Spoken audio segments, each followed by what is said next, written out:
نحمده ونصلي على رسوله الكريم. عزتمند مسلمانانو، کم انسان کې چې څلور علامات موجود دي هغه انسان به نیکبخت دی.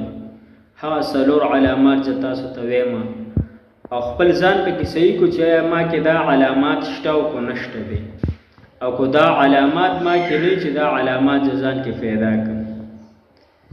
عزتمند لومبه علامات چې د ذکر والا جبا الا بذکر الله تطمئن القلوب، زړونو ته اطمینان او خوشحالي د الله تعالی په ذکر سره ملاوي. نو کومه ژبه چې ذکر والا ژبه دا ډیره بهترینه ژبه ده چې د هر ټیم کې د الله تعالی په ذکر کې مشغولې. قیامت په ورځ به یو اعلان وشي چې چرته دی عقل من خلق په تپوس کې چې عقل مند نه څوک مراد دي. جواب ورکړي شي ها خلق مراد دي عقل مندونه چې په ولاړه په ناستا په ملاستا په هر ټیم کې د الله تعالی ذکر کو او په ځمکه او اسمانونو کې غور او فکر کو چې الله دا خطا به فائدې نه دي پیدا کړي. موږ ستا تسبیح کوو ته موږ د جهنم د اور نه بچ کړي. دوی ته به یو جانډه میلاو شو همیشه لپاره به جنت داخل شي. عزتمند چې یو غړیم د بغیر د ذکر نه تیر نشي او یو انسان په جنت کې په سیړ باندې ووړي خوشبو به ترې راچوته شي. د لاندې جنتي به تپوسو کې چې آیا د کوم عمل به داسې په دنیا کې کړی چې دا خوشبو په ما باندې راغله. ته به وویلی شي چې یو پیری تا نه سبحان الله په دنیا کې څه واویلی. عزتمندو ذکر ډېر کوئ. ذکر باندې الله تعالی ډېر انعامات ورکوي. بل د مشقت والا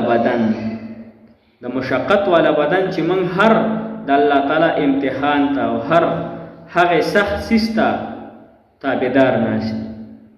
دا څنګه چې الله تعالی موږ باندې بیماری راولي او به وایي چې الله تعالی صرف زلی دلما نور څوک تا ته نشته دی چې ما ته بیماری راولي.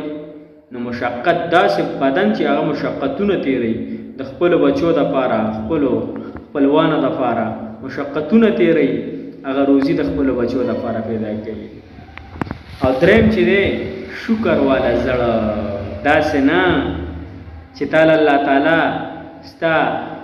تعالی 10 روپۍ درکې 20 روپۍ درکې ته په ناشکري کې لئن شکرتم لازیدنکم. الله تعالی و چې څوک شکر وباسي زه هغه له زیاتوم. ابني شکر والا زړه نو کم انسان چې شکر وباسي الله تعالی وایي زه ولا زیاتوم. ابن اسرائیل کې 2 کسانو یو په شکر کې پروت بل الله تعالی مال ورکړی و. نو هغه یو الله تعالی هغه یو ته وی چې ته شکر وباسه شکر والا تا د موسی علیه السلام په ذریعه چې ته شکر وباسه نو تعالی مونږ نور تعالی مونږ زیاتې درکو. تعالی مونږ سی وی جامع ورسبه تعالی درکو. او یو ته چې ته ناشکري وکړه هغه مال ډېرو هغه وی چې زه ناشکري نشم کولی. مال الله تعالی چې سره کړي زه په دې الحمدلله ویم. اشکر والا وی چې زه به د الله تعالی شکر څنګه وباسم مال الله تعالی راکړي څه دي. زه خو زما بدن خو په شګو کې پټ دی. الله تعالی وسیله راوسته هغه شته بدن یې مو ښکاره کو. او څلورم نمبر چې دی نیکه بیبي چې الله تعالی چاله ورکړه دی کامیاب شو. ځکه نیکه بیبي چې دی هغه بیبي ده چې په غیر د خاوند په غیر موجودګۍ کې دا د خپل نفس د خپل ځان حفاظت کوي. دا حافظات للغیب وي چې بچي چې د خاوند په غیبو کې د خاوند نشته په سعودي کې بل ملک کې دا د خپل بدن حفاظت کوي د خپل بچو حفاظت کوي. مدبرۃ للبیت وي د خپل کور حفاظت کوي. نو دا وړې خبرې مې تاسو ته وکړې دا په ځان کې راولو. کومې خبرې چې ممکن یې هغه ځان کې راولو او کومې کې چې راکړي نو په هغې شکر د الله تعالی وباسو. الله تعالی دې مو تاسو له په دې مختصرو خبرو د عمل کولو توفیق را نصیب کړي. واخر دعوانا الحمدلله رب العالمین.